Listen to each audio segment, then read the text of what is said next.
Welcome, friends and foes, survivors and killers. Let's sit around the campfire together and talk about Dead by Daylight. Specifically, something that I've been asked about for quite some time now. A full killer lore tier list. Over the past couple of years, about 40,000 very deranged people have made the strange decision to trust me or see me as some sort of authority on matters of lore and storytelling in Dead by Daylight. Today I'll be capitalising on that thoroughly undeserved reputation by putting every killer in Dead by Daylight into this funny little table that's meant to express my opinion as concisely as I can. Because if there's one thing DBD YouTube doesn't have enough of, it's tier lists. But before I get started, there's one thing I want to reiterate. Tier lists in any aspect of anything are always matters of interpretation and opinion, but this one more than most. If you disagree with some parts of this list, hell, even if you disagree with all of it, that's totally cool and good. Such is the joy of stories, there's no right answer. Although if you think the pig tome was anything other than a disgrace, I'm going to come round your house, take a shit on your doorstep, and when you come to the door, I'm going to slowly and painfully shove your... This list will be ordered within the tiers, and I'll bear in mind the base stories and any appearances in other DBD story media such as tomes when making my decisions. So, let's crack on. We'll start at the bottom of the list. Except, calling it the bottom of the list might be too generous because these characters don't even really qualify for a spot on the list at all, since their lore is pretty much non-existent. Many, but far from all, of Dead by Daylight's licensed characters have what I'm broadly calling excuse lore. Typically just a few sentences or a short paragraph briefly outlining who they are and establishing some vague time and place where they were taken by the entity for the trials. Due to the extreme brevity of the stories, the characters don't get any real exploration, and it's unclear whether this happens because the license holders are stingy with letting behaviour write for their IP, or if behaviour just doesn't give a fuck about writing these characters in an organic way. These characters, Pinhead, Michael Myers, the two Resident Evil killers and the Demogorgon, get their own L tier at the bottom, in part because they are licensed, but also because behaviour not giving them a proper introduction into the fog is a massive L for the game's diegesis and canonicity. There are good license integrations into the world and lore of Dead by Daylight, as you'll see further up this list, but unfortunately there's also some really disappointing ones, and they don't really deserve to be on the list at all, but this lot have got to go somewhere, right? In terms of the actual stories, there are only a couple that I would consider to be genuinely bad and thus belonging in the D tier. Nurse, Trapper and Pig. Nurse and Trapper, I think, are products of age. Both killers whose lore and characterization first came very early in DBD's lifespan, and that haven't been handled very well since those early days. When both of them got tomes, it felt like the writers decided that these killers needed to be reframed, and have their themes addressed in new ways. But the base lore wasn't changed at the same time to accommodate these shifts, and as a result, both feel, at least to me, like completely different characters. Trapper in his base lore is the servant of his maniacal father, with Evan being so brutal that not even the domineering Archie McMillan could control his bloodthirst, while the tome paints a more sympathetic view of him as an abused boy subject to his father's cruelty. I don't hate this angle at all, and I think it's smarter than the base lore for sure, but the base lore should have been rewritten to compensate for effectively retconning Evan's backstory away, again in my opinion. The nurse is the opposite. Her original lore and characterization set her up as a kind of misunderstanding angel of mercy type figure, who killed her patients out of a sense of pity induced by the asylum's shocking conditions. But the cleansing necrosis Pren instead turns her into a eugenicist, who seems to hate the people she's killing instead of merely pitying them. Much like Trapper, this wasn't necessarily a bad character direction, just one that's quite different from her original portrayal and once again wasn't reflected in any changes to the base lore. Trapper and Nurse both just didn't feel like Trapper and Nurse, and while some people can reconcile those two portrayals, I just can't, and for me, that's enough to put them in D tier. But festering at the bottom of D is a story that truly breaks my heart. That's The Pig. Amanda Young is one of my favourite characters in all of fiction. I love the Saw movies to death, and Shawnee Smith's performance as Amanda is one of the big reasons why. Her arc and relationship with John Kramer is amazing, and provided some emotional meat to a franchise that was kind of devoid of it at times. Which is why I was so disappointed when her tome story Vain Ambition came out and ruined everything completely. I can't tell you just how much of a character assassination that story was for Amanda. It completely misunderstands everything about Amanda and Saw on a fundamental level. I'm not going to let them get away with that. It's an act of narrative vandalism that's almost barbaric. If it was any other character, I probably wouldn't care quite so much, but this is Amanda we're talking about, the character that got me into this game to begin with. Vain Ambition is the only story in DBD's history that got me genuinely angry. It thoroughly deserves its place languishing at the bottom of D tier, and honestly, I should probably just move on now, before I let myself rant for too much longer about how much of an insult to the Saw franchise this story is. Okay, now that I've calmed down a little bit, let's move on to C tier. I think at this level I start to call the stories passable. I would not say they're good, but they get the job done and do something with the character, I guess. Here's where most of the other licensed killers go. Pyramid Head's story attempts to expand the executioner's role from Silent Hill 2, but kind of struggles without James being involved. Freddy follows up on the cliffhanger ending of the Nightmare on Elm Street remake, which is great in theory, but completely ignores Nancy, his canonical obsession and favourite in the process, in favour of Quentin, who despite being a far better character, is secondary compared to Nancy in the movie when you actually watch it. And Bubba sits at top of C by exploring how he views the world and acts on his own in the fog. But unfortunately it doesn't use the ideas the story presents enough to really make Bubba stand out the way he should. Huntress and Spirit also get to chill here in C tier because, I won't lie to you, their tomes really suck. If their base lore alone was considered, they'd probably both scrape into B as solid killers with decent enough base lore, but Huntress's tome is just such a nothing burger that doesn't take the opportunity that it could to expand her character in interesting ways, or really any way at all. Spirits, meanwhile, just reduces her down to the product of her ancestor Kazan, at the cost of giving her much agency or personality within her own story. But the one that I might surprise you by putting in this placement is Hag. Surprise, motherfucker! Because you'd think, based on how I've talked about her story before, that I put her in D tier. But although my criticisms from many videos ago about why her lore isn't very good do stand the test of time to some degree, I think there were some elements that if I was to remake that video again today, I'd talk about for sure, because it's not all bad. Her tome doesn't take her out of the character established in her base lore, in part because she doesn't really have one to begin with, and the presentation of voodoo in both stories is surprisingly understated and subtle for behaviour, and it's woven into the subtext of her Creole Haitian background without being stated outright or demonised. Don't get me wrong, as a piece of character story it really isn't enough, but it definitely isn't as bad as I might have initially made it out to be. Still not great though. Now the C's have been covered, let's ascend into the nirvana of mediocrity that is the B tier. Clown sits proudly at the top of B tier because I think his story perfectly nails the balance of a genuinely chilling and evil serial killer with just the right amount of levity required for an obese drug addict in a clown costume to feel like a solid part of the roster that really belongs in DBD.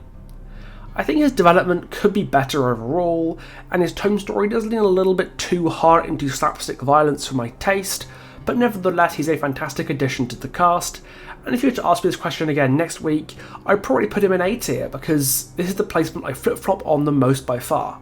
Sadako is the only licensed killer in this tier because while the amount of story there is decent, and none of it's necessarily bad, it's a bit limited and doesn't do much new with her. Although the descriptive language is nice and visceral, which makes it a lot of fun to read. However, it's her presence in Yoichi's lore as a shadow looming over events that I think pushes her up to the lower end of B tier. Knight is there for similar reasons of atmosphere and reading enjoyment as Sadako. While he isn't particularly interesting or complex and his Guardia Compania are woefully underused, his stories are deeply evocative and express this grisly and grimdark medieval world that is great fun to read about. This leaves a few killers that might leave some people scratching their heads a bit. Artis, Legion and Skull Merchant. Legion is a mess of semi-retcons and character inconsistencies tied together by a really strong core friendship between the 4 Legion members. Of the 4, only Joey I think struggles with time in the spotlight compared to the others, and the tome showcases especially the relationship between Julie and Frank in a really interesting and kind of subversive way. Maybe when the Legion comic comes out, they'll get to move up in tiers, but I think the retcons hold them back a little bit from being truly great. Like Legion, Skull Merchant and Artist both exist on the cusp of incredible quality, but are let down in specific areas. Skull Merchant has a great setup, with an authentic portrayal of her youth that would be a great start to a compelling story of an adult Adriana terrorising innocent victims, just like she terrorises the boardroom. Shame that story never actually existed because Behaviour fumbled the bag in the payoff by not sufficiently exploring the character as an adult. But when it comes to missing golden opportunities, the artist really is a special case. Behaviour had such a strong fundamental character on their hands. An artist in Pinochet-era Chile who used her connection with the entity as a tool of both artistic and political revolution. A story that channels real-life revolutionaries in Chile at the time, like the musician Victor Jara she was directly based on. This character could easily have had one of Behaviour's best ever stories. I could see a world where a story starring her could even take the top spot. But in a truly spectacular own goal, even by Behaviour standards, her story degenerates quickly into exploitative torture porn that robs Carmina of her agency and dilutes the message of the story. I think Behaviour understands how badly they fucked up here though, and are at least trying to make amends. Tome 12's House of Arkham stories actually do feature Carmina as a central character, and she's portrayed far more intelligently and sensitively this time around. So maybe in a year or so's time when she's got Tome under her belt, we'll be able to see her move up this list again. God, I hope so. And with Carmina covered, that fills out the B tier. And it only gets better from here as we break into A tier, and the gripes I have with the story start to fade away. Coming in at the bottom of A is The Trickster. A killer I was kind of mediocre on until Tome 9 came out and rebuilt his character to make all the moving parts of his base lore fit together so much better. Reading that Tome story he got makes his base lore so much more believable, and I'm glad when they revisited him, they did so alongside Yun Jin. The two have such a great dynamic that got explored really well in their shared stories. Much like Carmina, the Dredge is a killer heavily rooted in real life history, but unlike Carmina, the delivery was actually done pretty well. The Jonestown Massacre was the biggest peacetime loss of American life in the 20th century, and making a killer with a backstory based on this atrocity was never going to be easy. But Behaviour did a pretty good job so far, putting their own spin on what happened in Jonestown to create a relatively sensitive reflection of those events. I do think it lacks in subtlety pretty fucking badly, that does hurt the story a bit, especially when you're dealing with something based on real life events, but it is still pretty damn good. Speaking of real life atrocities, Wraith has got to be acknowledged for just how well his story covered his youth in war-torn Nigeria, especially because his base lore was borderline incoherent with how bad it was written, so the writers had to basically start from scratch when building his character up. Philip is portrayed as a sensitive and introspective young man who's just trying to live his life in the middle of horrific war, and the gaps his base lore left are filled in with a truly heart-wrenching story of loss and revenge. The Algebra of Infinite Night is a truly brilliant tome story that really showed off the Wraith's best attributes. Okay, now we're starting to get stuck into the real bangers with the Deathslinger, who is absolutely a very easy character for them to fuck up, but I was pleasantly surprised with how well he was written into DBD's world. The horror angle on the Western formula of a rugged outlaw on the warpath for revenge is something we don't see very much, but it was done fantastically with Caleb and his story covering issues like capitalism, discrimination, and the private prison system, while painting a picture of the Deathslinger himself as a very understandable character who nevertheless isn't excused for his cruel actions. A fantastically realised character in a chapter that shows that taking risks can be worth it if the payoff's good enough. And rounding out the A tier is everyone's favourite mad scientist, the Doctor, who's as gleefully evil as he could believably be in both his base lore and his tome, and wears his over-the-top horror credentials on his sleeve. Unlike, say, Clown or Trickster, whose psychopathy and narcissism can come across as kind of pathetic, you can't really help but be impressed by Herman, and the depth of his depravity are absolute joy to read about.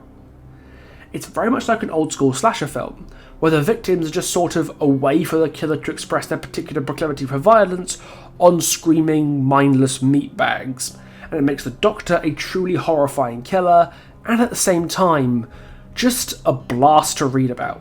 And with Herman Carter accounted for, that only leaves the illustrious few, the cream of the killer crop, the S tier. Let's begin with the best licensed lore DBD has ever had, and the only one that made it to the S tier. DBD gets a lot of flack for its version of Ghostface, Danny Johnson, being an original character, licensed only to the Ghostface mask, instead of being a full-blown Scream licensed chapter. However, I'd argue Danny Johnson is a fantastic inclusion to our killer roster, and a more than deserving part of the Ghostface legacy. Danny perfectly blends the meta humour and tongue-in-cheek nature of the Scream movies that he pays homage to with more than enough of his own unique traits to give his stories a distinct tone and vibe separate from those movies.